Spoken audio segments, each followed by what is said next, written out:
Namo tassa bhagavato arahato samma sambuddhassa. Namo tassa bhagavato arahato samma sambuddhassa.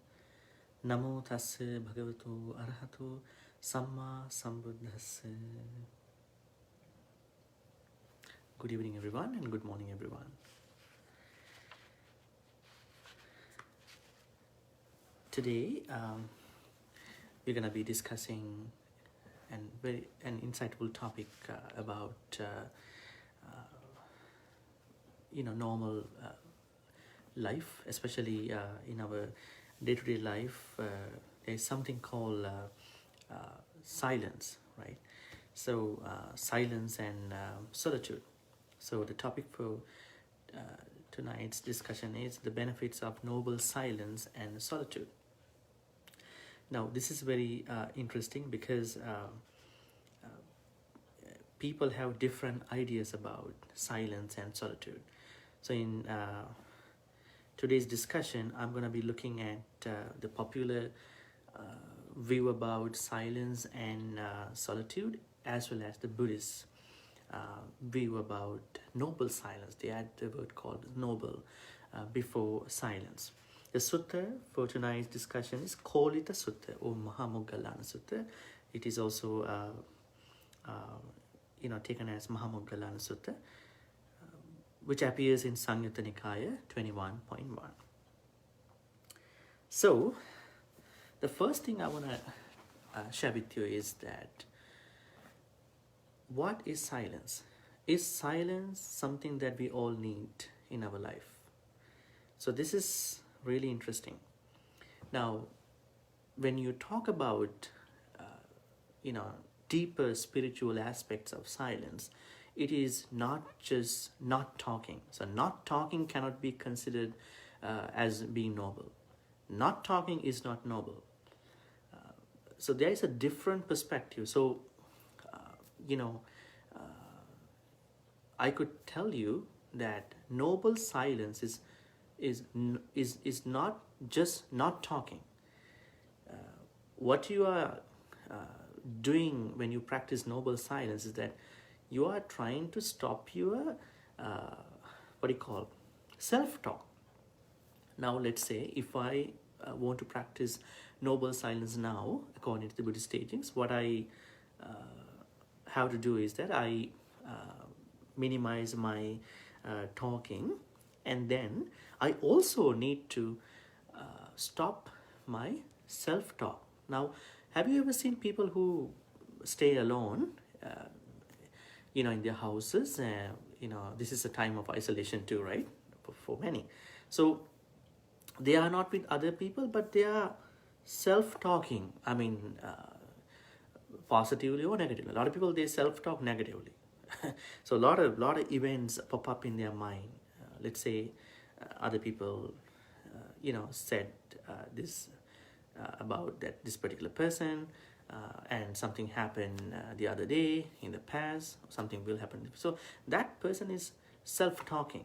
So noble silence exactly means that you are trying to stop that inner self-talk, and you are also trying to see clarity of you.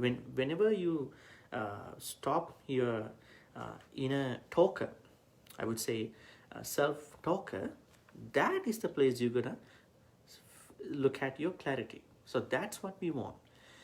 Also, the Buddhist teachings add another layer to this understanding. That layer is not talking is not noble speech, or not talking is not noble silence. So Buddhism adds a couple more things. I wanted to share with you a couple more things about the Buddhist idea of a noble silence. So the first thing that you need to understand is that there were times that Buddha didn't answer to some questions. So there were 14 questions or 10 questions, and I guess in another place there were, if you could remember Sabbasava Sutta, Buddha talks about Yoniso Manasikara. With Yoniso Manasikara, Buddha, teaches, people that if you really want to practice Yoniso Manasikara, wise attention, you need to dispose of 16 ways of thinking. What am I? How am I? Am I not? Did I exist in the past? Did I not exist in the past? What was I in the past? How was I in the past? Having been what, did I become what in the past? Shall I exist in future? Shall I not exist in future? What shall I be in future? How shall I be in future? Having been what, shall I become what in future? Whence came this person? Whither will he go? So these types of thinking, 16 types of thinking, they are really obstructive to your Yoniso Manasikara. You won't be able to practice Yoniso Manasikara, wise attention, if you have these types of thinking. So they are, in a way, areas of our inner self-talk, positively or negatively, that are not really important, especially to the ending of the suffering. Okay? And in other two places, especially Majjhima Nikaya 63, Chula Malunkyyo Vada Sutta, and Majjhima Nikaya 72, Aggivaccagata Sutta, you can see there are 10 questions Buddha left unanswered. Let me tell you these questions, and I will tell you the sort of the ideas behind those questions. The world is eternal. The world is not eternal. The world is spatially infinite. The world is not spatially infinite. The being imbued with a life force is identical with the body. The being imbued with a life force is not identical with the body. 7th one, the Tathagata, the Buddha, exists after that. 8, the Tathagata, the Buddha, does not exist after death. The Tathagata both exist and does not exist after death. The Tathagata neither exists nor does not exist after death. So these questions were left unanswered. Why is it? Because Buddha told people these are not conducive to the understanding of the Four Noble Truths. It doesn't mean that they are not really important.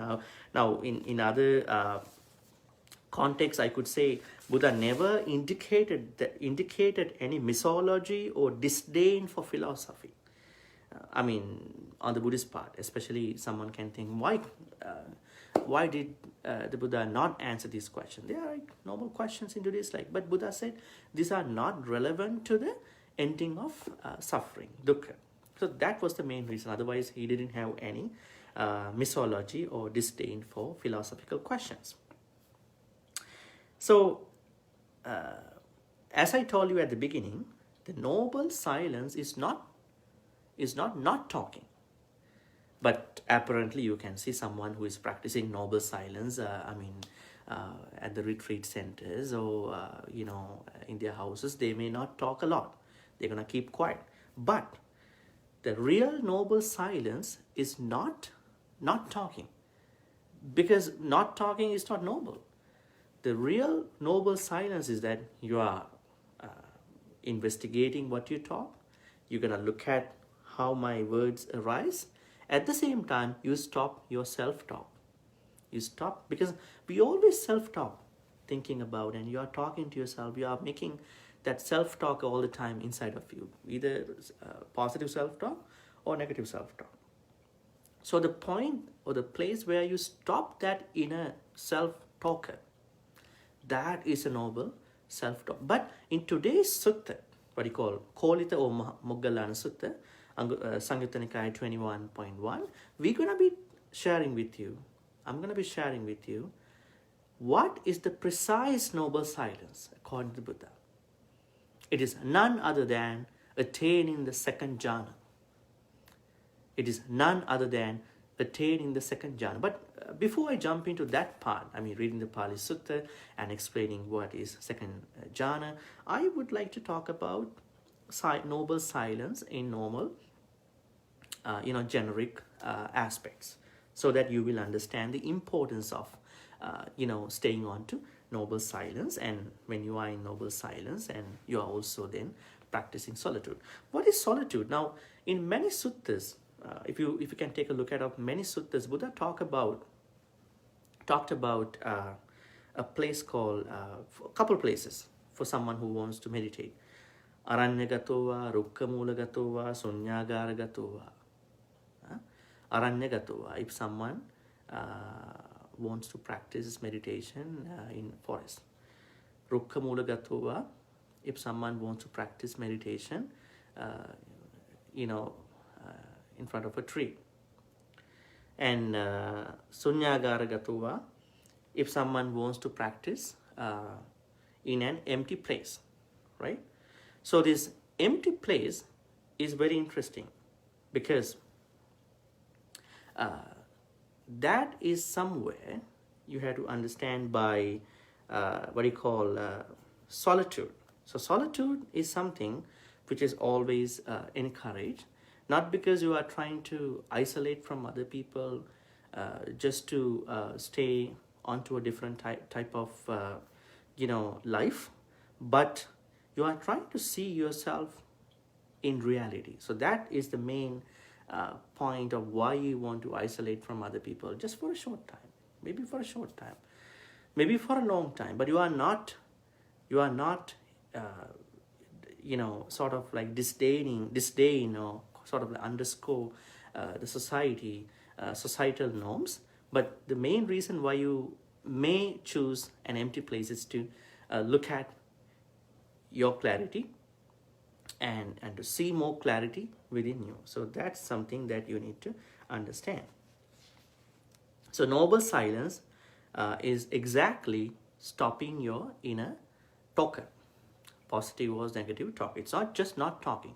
Not talking may be the first place, but the real, the deepest practice of noble silence is to stop your inner self-talker. Now, if we really want to understand what is noble silence, we have to understand the kind of Buddhist conceptualization behind noble silence. Now, we know in the Buddhist teachings there are three doors: body, speech, mind, right? So speech is something where we always make mistakes, because we may misuse our speech by lying, by talking behind the back, by using bad words, hurtful words, by being either a gossiper or an idle chatter. So silence is a part of that speech thing, right? And also, as I told you, noble silence is not just the absence of speaking, because absence of speaking, talking cannot be noble. So it will only be noble whenever you understand your clarity by stopping your inner talker. Now in suttas, even the sutta that we talk about today, I mean, this is one of the best suttas to talk about what the real noble silence and solitude mean. Kolita Sutta, it clearly says it is by subsidizing vitakka vichara, which means thought and examination, the first two jhanic factors, you will attain the real noble silence. Okay? And also you need to understand, noble silence is not about silence for silence. Now there are people who are silent, right, in daily life. That is not considered as noble silence in the Buddhist teachings. Why is it? Because it is in the Buddhist teachings considered as an injunction. If the primary ideal of if the primary ideal of engaging about Dhamma is not met. So if someone is into noble silence, or whatever we call silence, the main thing that the Buddha expected from them is to look at whether you are aligned with the Dhamma. So if your silence is not aligned with the Dhamma, and that silence has no progressive things in terms of attaining Nibbana. So noble silence is kind of an injunction if the primary ideal of conversing about the Dhamma is not met. So if your silence is not met, I would say not aligned with the Dhamma, then that silence doesn't make any sense. So the main reason why you are silent, why you are practicing noble silence, is to more focus on the Dhamma, to deepen your Dhamma practice. That is the main thing why you are trying to practice noble silence. Now, suppose you are someone who turn on television all the time, or someone who scroll through internet, social media all the time, kind of obsessed with news feed, Twitter and all these kind of thing, and you deserve some time for you, right? That is where I think I understand that you are missing out on these excellent health benefits of silence and solitude. So you really deserve to take time off from television, internet, because that will really help you stay focused on you, as well as you will understand this is what we call by noble silence and solitude, because it will really give you the benefits. But what happens to us is that we are really troubled by blind spots. I would call them blind spots, like blind spots when you drive, right? You never see these kind of blind spots when you drive sometimes. That's why where you have to do some shoulder checks to see blind spots, where you can see through the side glasses. So these blind spots or unconscious patterns and habits, these are the places that we really want to look into, because we miss out on those things, because we are so much obsessed with social media and television. Some people can't even eat. They won't actually check social media, Facebook, everything. They can't even take time off for eating. Sometimes they can't even cook. They really want to watch something and cook, right? Sometimes people can't even do their dishes, wash their clothes, right? What's going on? You deserve to take time off to see how noble silence can work. At least silence can work for you. If you practice silence, then you can develop that silence into noble silence, where you enjoy solitude. So what I ask you is that take a break from the noise of technology and is content consumption, like in regard to all these media, social media, and you should give some time to take this path of experiencing silence. So you will then definitely understand the importance of being with you, especially trying to go into an isolation, not the isolation that we see in society these days, but the isolation in terms of stopping your inner critic, inner self-talk. That is the real noble silence. So I can also say this is something like cultivating time of quiet and stillness. You have to cultivate, right? We always talk about cultivating kusala, right? So, but today I want to introduce you. You need to cultivate time of quiet and stillness. So this is really interesting. Then only you can feel clear on what you do and what you don't need to do, right? So, but why are silence and solitude so difficult to many? What are the main reasons behind these two? So I understand there are two main reasons. One is the prevalence of technology. This is where you are so much obsessed, so much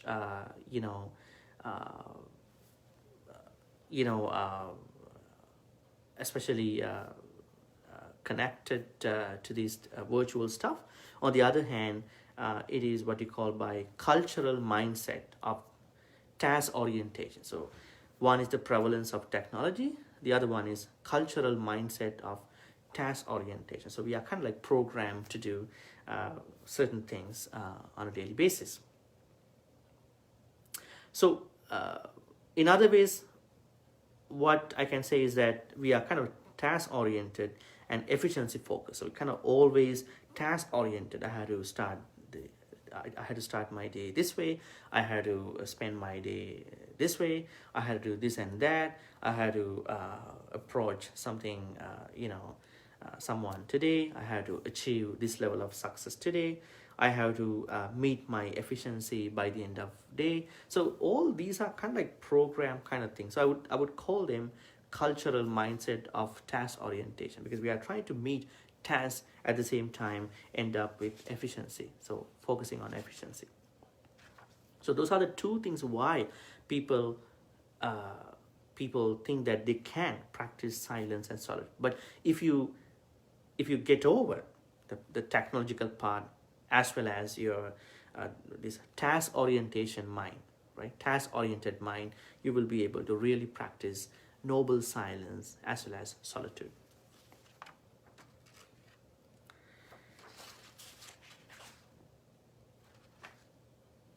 So what are the benefits of practicing silence and solitude, especially when it comes to mental and emotional side? Now, I mean, that's a good way of looking at this subject. People don't know what benefits that they can, achieve by practicing noble silence, other than the Dhamma, right? Dhamma is the main goal that we all practice, we all want to be. But what are the basic and generic benefits in terms of mental and emotional aspects if you can practice noble silence and solitude? The first thing is clarity. Now, if you can find out, if you can really look at the basic Buddhist teachings, especially when it comes to struggling, dissatisfaction, craving, all these come from ignorance, avijja. Avijja means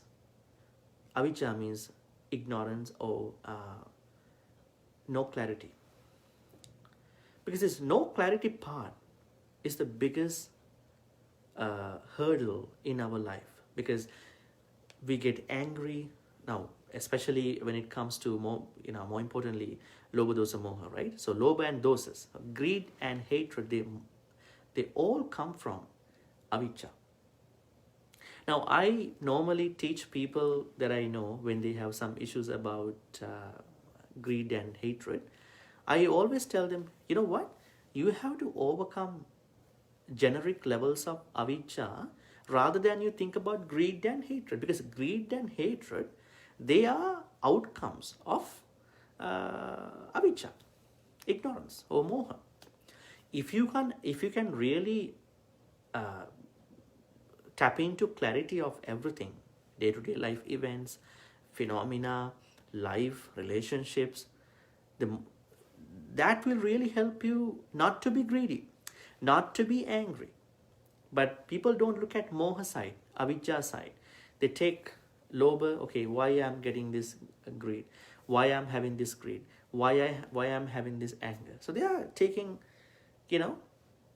anger and greed to find out the cause. But I ask them, can you please look at what confused you, and what kind of an ignorance you had to be greedy and angry. So that's why clarity is very important.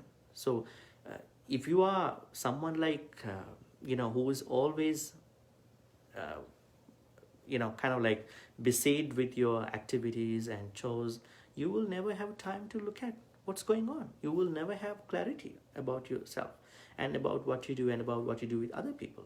So the main benefit, especially when it comes to mentality and emotional side, is clarity. We want clarity. Clarity will arise within you if you take some time off for you, especially from social media and television side. Take time off and then spend a quiet time without these gadgets and all these social media kind of stuff, at least 10 minutes. So you will see this clarity. It's like a snow globe effect, right? You know that it's a very famous example. So because we are constantly running around in our life, so that we are not able to get clear on anything, almost anything. That's why we need a quiet time, right? So the main benefit, number one benefit, is clarity, if you can practice noble silence and solitude. Number two is that it takes time to process your emotions. Now, emotions of many people, they get processed very fast because they react rather than respond. So I ask you to respond, not react to events and people. If you react, that's kind of an autopilot thing, right? Which is not good. When you respond, you understand how to respond to this particular event with awareness, with mindfulness, with compassion. You know how to respond to that particular person, particular event, with a more mindful, compassionate type of thinking, right? If you react, you don't know what's going on, you just simply defend, you just simply say, right? It's like a self-defense. It's not always good, right?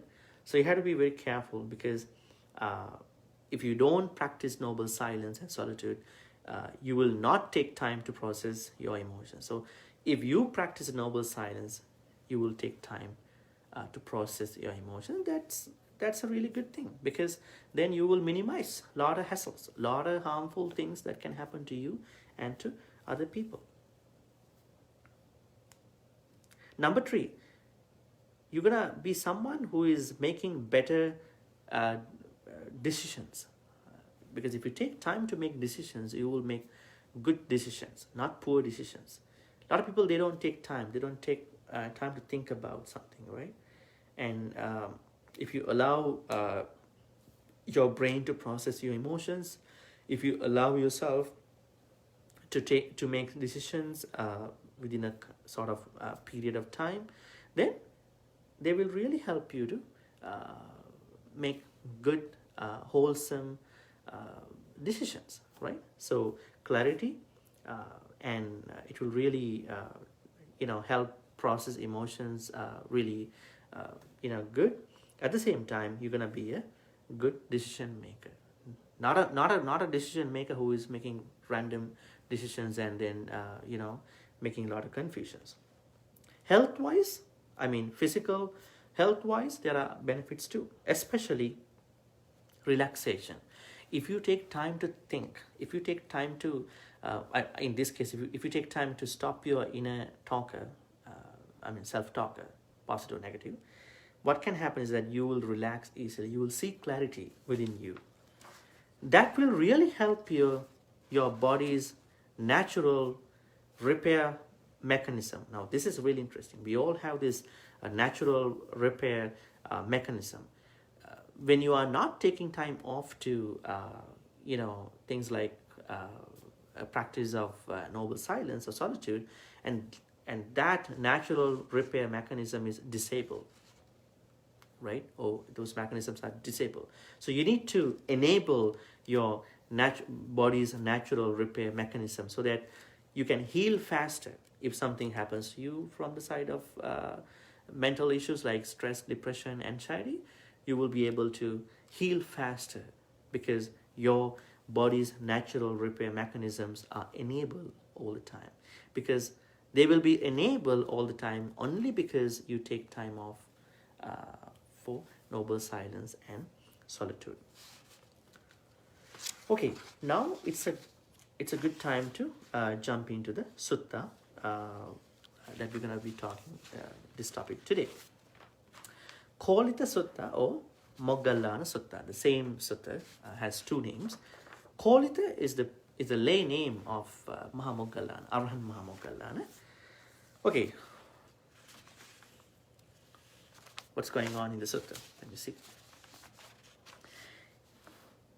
Evam mesutang ekang samayam bhagava savatyang viharati jetavane anathapindika sarami. Now it's clear. Thus have I heard. On one occasion, the Blessed One was dwelling at Savatthi in Jetas Grove, Anathapindika's park.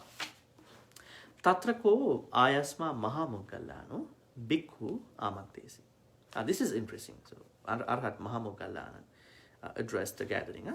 There the Venerable Mahamoggallana addressed the bhikkhus, thus friends bhikkhus. Avsoti kote bhikkhu ayasmato Mahamoggallanasa pachasosum. friend, those bhikkhus replied, Ayasma Mahamongallano itadagocha. The Venerable Mahamongallana said this.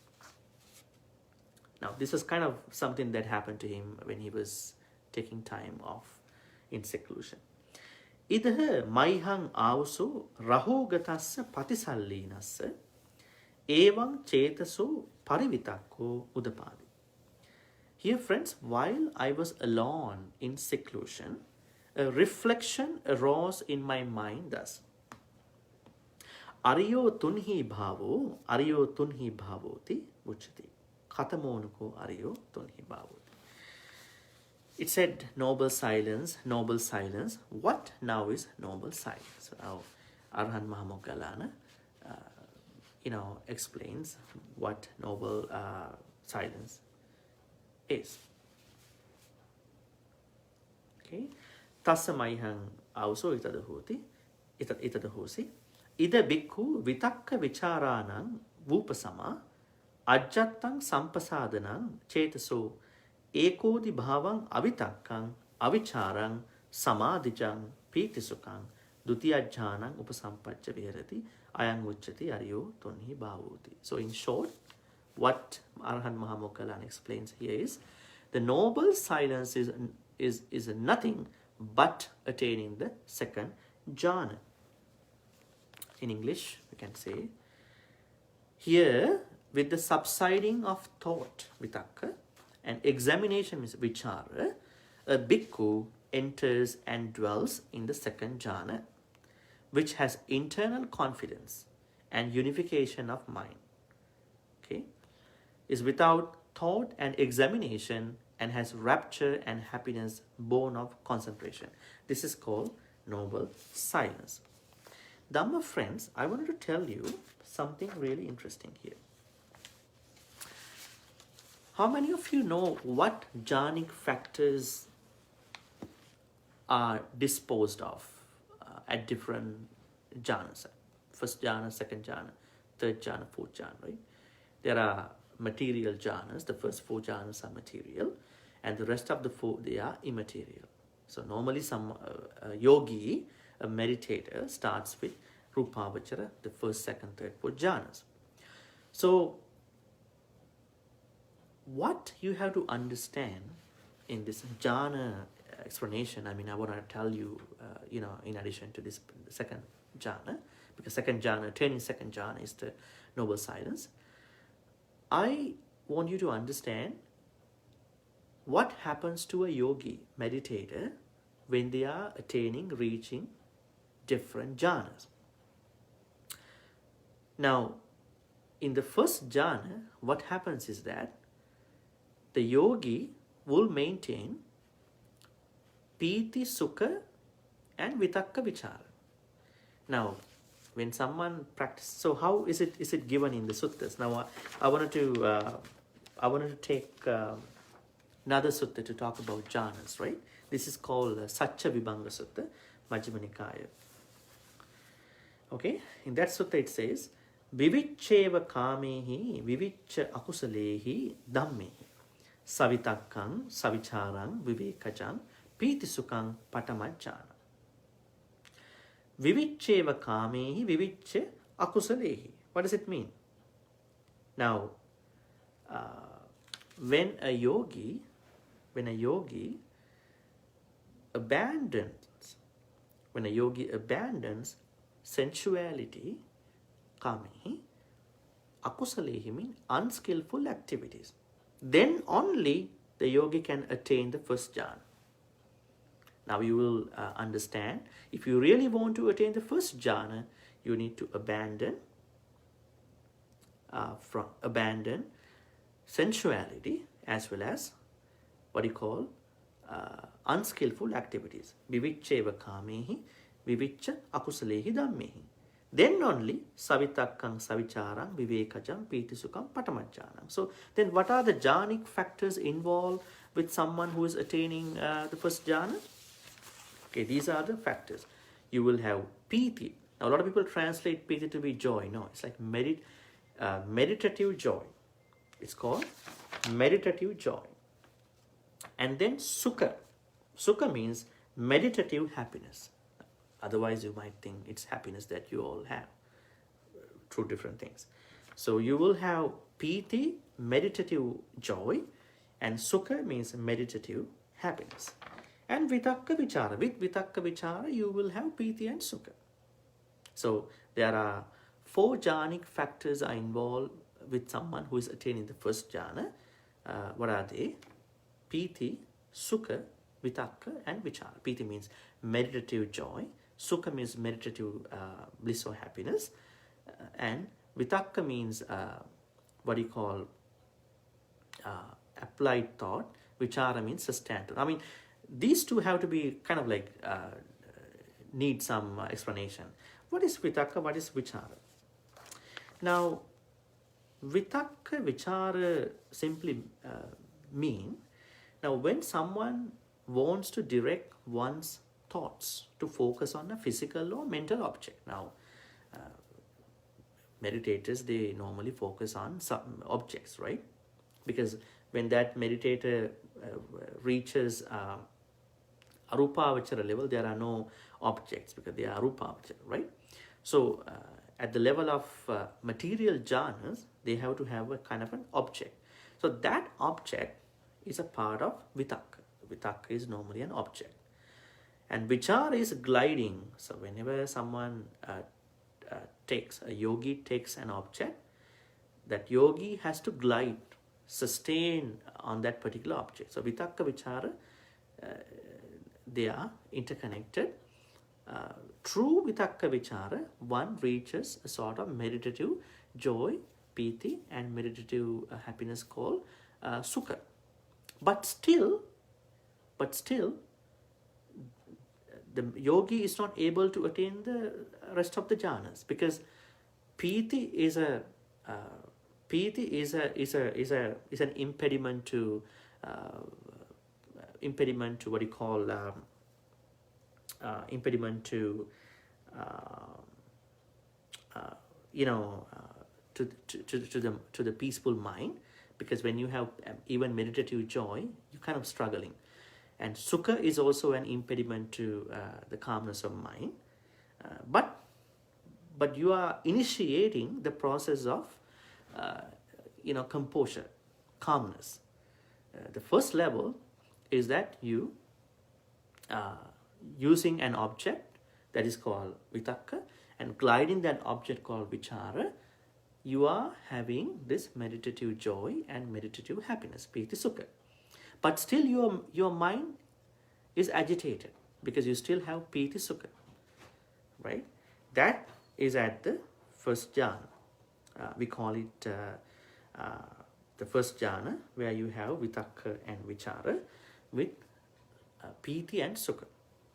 But still the mind is agitated and mind needs to be calm. That's why the yogi has to go into the next levels of the jhanic practices. Then what happens when the yogi still wants to calm the rest of the jhanic factors? He still wants to some of the jhanic factors he already has in with the first jhana. That is what he does in the second jhana. So what he does is he is going to dispose of vitakka vichara in the second jhana. He will have no more vitakka vichara at the level of second jhana, because now vitakka vichara piti sukha ekaggata, all these jhanic factors, they are actually they need to be disposed of by the yogi. But yogi can do that right away. Yogi takes time to do that. That's why yogi initiates this meditation practice by the first jhana, and then moves on to the second jhana, and then to the third jhana, and to the fourth jhana.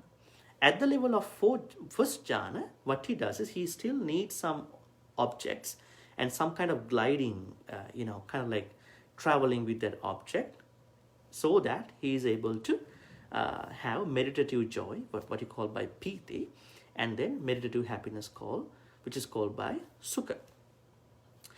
When he moves on to the second jhana by stilling vitakka and vichara, he will still have piti, sukha, and another jhanic factor called ekaggata.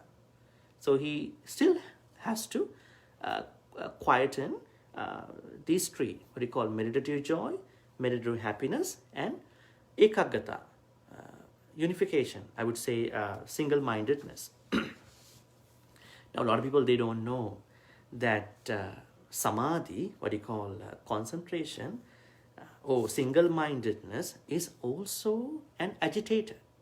Whenever you know your mind is focused, it is still an agitator, because you still has not reached upekka. Upekka is the destination. We have to bring us to the upekka level. That's what happens at the fourth jhana. So at the second jhana, what happens is that the yogi or the meditator quietens vitakka and vichara, and she will only have piti sukha ekaggata. That is the level where yogi has the real noble silence and the solitude. Now, those of you who might think that I just go inside my room and I just stay quiet, that is not noble silence. That is being silent. But noble silence is that you are trying to reach up to a level where you stop your inner self-talker, right? As I told you at the beginning, because you are self-talking about yourself, especially more importantly, negative stuff, right? So we need to be able to stop that inner talker. Why I'm talking all that? I need to take time just to see what's going on. I need to more focus on clarity. That is the exact precise place where you are tapping into the real noble silence with solitude. Okay, so at the second jhana, what you are doing is you are able to dispose of vitakka and vichara. You will still end up with meditative joy, meditative happiness, and single-mindedness, ekaggata. But a yogi doesn't end up at the second jhana. He or she still wants to go ahead, move on to the third jhana. At the third jhana, what happens is he will be able to dispose of piti at that point. So there is no more piti. He will only or she will only have sukha and ekaggata, meditative happiness and single-mindedness, because she's able to dispose of meditative joy at that point.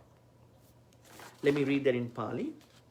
The second one, vitakka vicharanang upasama ajjattang sampasadanang cetaso ekodi bhavang avitakkang avicharang samadijang piti sukhang dutiyajjana. Now the third jhana, what happens to a yogi, a meditator, when that meditator attains the third jhana? Pitiya cha viraga upekkako cha viharati sato cha sampajano sukhan cha kayena patisangvedi yantang arya achikkanti upekkako satima sukha vihari titi.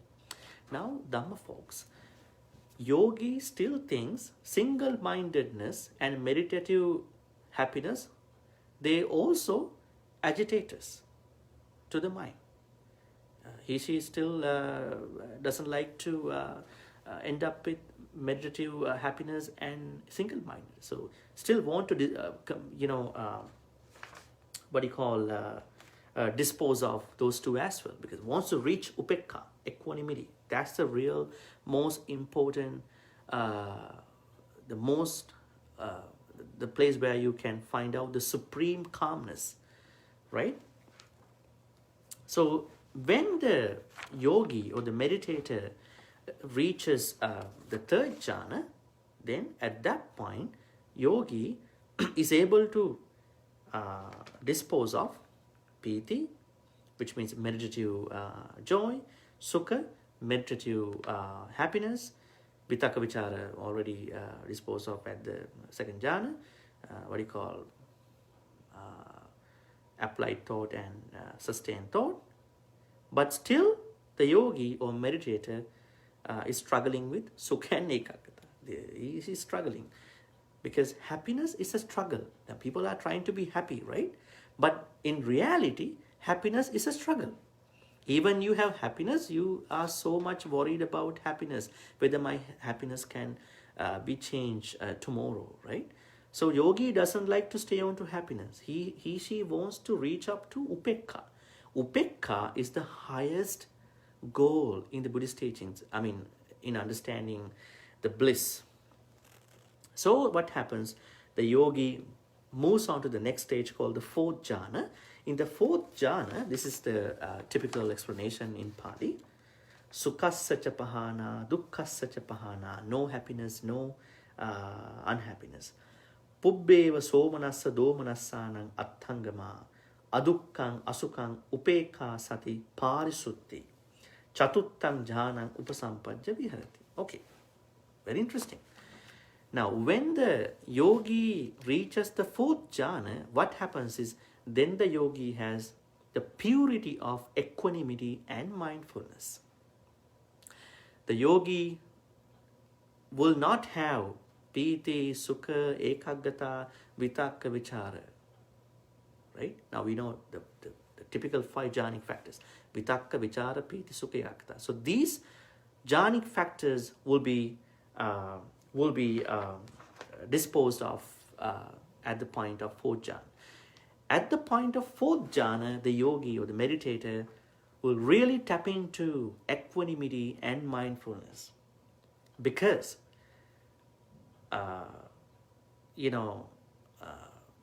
being able to be onto objects and being able to glide with the objects, being able to tap into meditative joy, being able to tap into meditative happiness, being able to tap into single mind, they all are agitators to the mind. But they are better than not being into distractions. But still, when you compare those 5 with what you call upekha and sati, what you call equanimity and mindfulness, they are still agitators, distractions. So at the fourth jhana, one taps into the purity of equanimity and mindfulness. Now, Dhamma folks, now what you have to understand is, if you really want to tap into the noble silence, you have to come to this second jhana. That's why I've been talking about these 4 jhanas, okay? And let me put these 4 in this way too, 4 jhanas. Now, when a yogi begins from the first jhana, the concentration is still kind of, difficult for that person, that yogi. But the more the yogi is, going on the path from the first jhana to the second, third, fourth, then what happens? The concentration becomes easier, right? The more someone work on the individual jhanas, first, second, third, fourth, the concentration becomes easier. And I can say the first jhana, what we can say in that is directed thought, because you still have vitakka vichara. At the second jhana, you have internal assurance, because you won't have vitakka vichara anymore. Third jhana, you have equanimity with pleasure. At the fourth jhana, you have total equanimity. What is equanimity? This is the demost virtue in the Buddhist teachings. What is equanimity? You may have heard about equanimity, metta, karuna, mudita, upekka. This is a teaching where we understand these 4 illimitables. We can start with loving kindness, metta, and then we move on to karuna, compassion, and then we are not going to stop at karuna. We're gonna bring our virtues into the third level called mudita, altruistic joy. We should be able to be happy when other people become successful. And then the fourth, that's the goal of all the illimitables, upekha, being able to stay unwavered, being able to stay balanced when you are complimented, when you are criticized. This is the demost virtue in a human's life, in spiritual life. So that total equanimity arises in you when you tap into the fourth jhana. Okay, now I'm going back to noble silence to give you some of the generic things, especially what are the ways you can practice noble silence and solitude? Number one, incorporating sacred poses into your daily life. Now, some may ask, what are the sacred poses? Mini meditations. Now, if you go to a temple retreat, the monks and those instructors, they might say, hey, you know what, you got to meditate for 20 minutes in the morning, evening. That's not my focus. And some people might think, I really want to go to temple, but I don't like to meditate. That's a big, big thing for me. Don't worry. I'm asking you to practice sacred poses, mini meditations. Let's take a look at of these mini meditations. What are they? Now, if there were no COVID situation, I know that you would have gone to travel to many places to enjoy your time. Instead of saving up all your perceived rest and relaxation for 1 or 2 weeks a year by taking a vacation, you can take just 1, 2, 3, 4, 5, 6 minutes in your day, right? To stop, do nothing. Stop, do nothing. Just focus on what you are doing. Stop your inner talker. That's the first mini meditation. Stop doing anything. Just be with the moment, right? Just be with the moment. Stop doing anything, okay? So then you can tune into silence easily, right? That is something that you could do as a sacred pose. What are the other sacred poses? Turn off the radio while you drive. Drive in silence. Some people can't drive without a CD play, right? TV play, songs play. Just turn off your radio. Turn off the television while cooking and doing your chores. Enjoy a mindful social media free lunch break. Right? Can you have your lunch without social media? Give it a try. These are mini meditations. Don't try to aim at bigger meditations if you are not a meditation savvy person. Do the sacred poses. Mini meditations. Mini meditations are not long away from you. They are with you. I've been interviewing someone lately, and what we've been talking is that a lot of people, I think many people don't know what they do is also already a meditation. When they do their dishes, when they even they take a shower, it is a meditation. How can that be a meditation? In this explanation, they are sacred poses, many meditations. When you take a shower, why you allow your self-talker to play?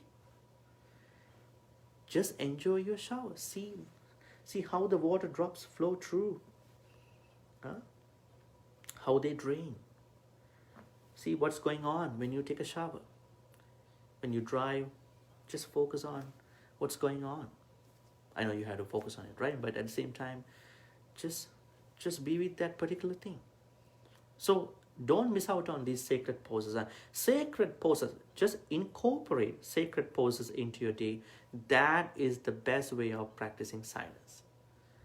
And you will find out that the self-talker is stopped at the point that you're trying to tap into, sacred poses, mini meditations. So turn off all these external, distractions by tapping into mini meditations. And you know that I don't want to turn on radio. I don't want to turn on CD players. I don't want to listen to maybe YouTube videos sometimes, right? Take your time off and then just be with you.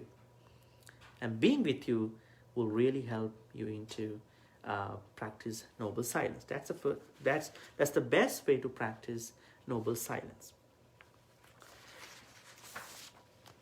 And what are the other places where Buddha talked about noble silence? Could you remember there was a sutta in the Sutta Nipata called Rhinoceros Sutta, kind of a rhinoceros. The Indian rhinoceros is kind of a one-horned animal. And Buddha says that be like a one-horned rhinoceros, because not focus on any other thing. Kaggavisana Sutta. Another place, textual reference that I wanted to point out is one of the stanzas in Dhammapada where Buddha talks about why we need to be solitary at some point. Just pay attention to this stanza. Charanche nadi gaccheya seyang sadisamattano ekacharyang dalhang kaira natti bale sahayata. The stanza says about friendships. We all like to be with friends, get along with friends, no new friends. But you need to find a friend who is equal or better in terms of spirituality. Not money, not education, spirituality. I mean, you could aim at those friends too, but if they have good spirituality. But never ever be with someone who is lower in spirituality. But you can help in a different way, but do not let them come into your intimacy. That's a big problem. That's why Buddha says, Ekacharyang dalhain kaira. If you don't find a friend who can really tap into your, cross your path in spirituality, at that point, do not try to be,